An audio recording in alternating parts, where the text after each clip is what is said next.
વડોદરા શહેરમાં ગરમીના મોસમમાં પીવાના પાણીની ગંભીર સમસ્યા ઊભી થઈ રહી છે. હાથીખાના ગેંડાફળિયા વિસ્તારમાં સ્થાનિકોએ પાણીના કકડાટને લઈને આજે રસ્તા ઉપર ઉતરી ઉગ્ર આંદોલન કર્યું હતું. છેલ્લા 1 મહિનાથી પીવાના પાણી મળતા નથી. જો મળે છે તો અત્યંત દુર્ગંધવાળું, ગંદુ, અસ્વચ્છ પાણી મળતું હોય છે. સમસ્યાને લઈને આજે સ્થાનિકોએ ગરનાળા પોલીસ ચોકી નજીક રસ્તા રોકીને વિરોધ નોંધાવ્યો હતો. સ્થાનિક નાગરિકોએ હુંકાર ભરતા જણાવ્યું હતું કે જો પાણીની સમસ્યા હલ નહીં થાય તો તેઓ ઉગ્ર આંદોલન કરશે. સાથે જ આગામી વડોદરા મહાનગરપાલિકાની ચૂંટણીનો બહિષ્કાર કરવાની પણ ચીમકી ઉચ્ચારી હતી. ગંદુ પાણી પીવાના કારણે સ્થાનિક બાળકો બીમાર પડી રહ્યા છે, જેની ચિંતા માતા પિતા અને વડીલોને સતાવી રહી છે.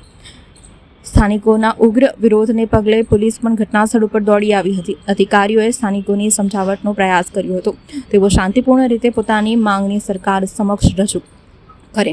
દક્ષિણ ઝોનના ડીસીપી પન્ના મોમાયા ઘટનાસ્થળ ઉપર પહોંચ્યા હતા અને સ્થાનિકો સાથે ચર્ચા કરી હતી. તેમની સમજાવટ બાદ આંદોલન સમેટવામાં આવ્યું હતું. ઉનાળાની સિઝનમાં પાણીની સમસ્યા વર્ષોથી ચાલતી આવી છે, પણ વડોદરા મહાનગરપાલિકા તંત્ર હજી સુધી કોઈ ઠોસ નિરાકરણ લાવી શક્યું નથી. વડોદરા મહાનગરપાલિકાના સત્તાધીશો, અધિકારીઓ દ્વારા માત્ર વચન આપવામાં આવે છે, પરંતુ પાણી જેવી પ્રાથમિક જરૂરિયાત પૂરી કરવામાં તેઓ નિષ્ફળ સાબિત થયા છે.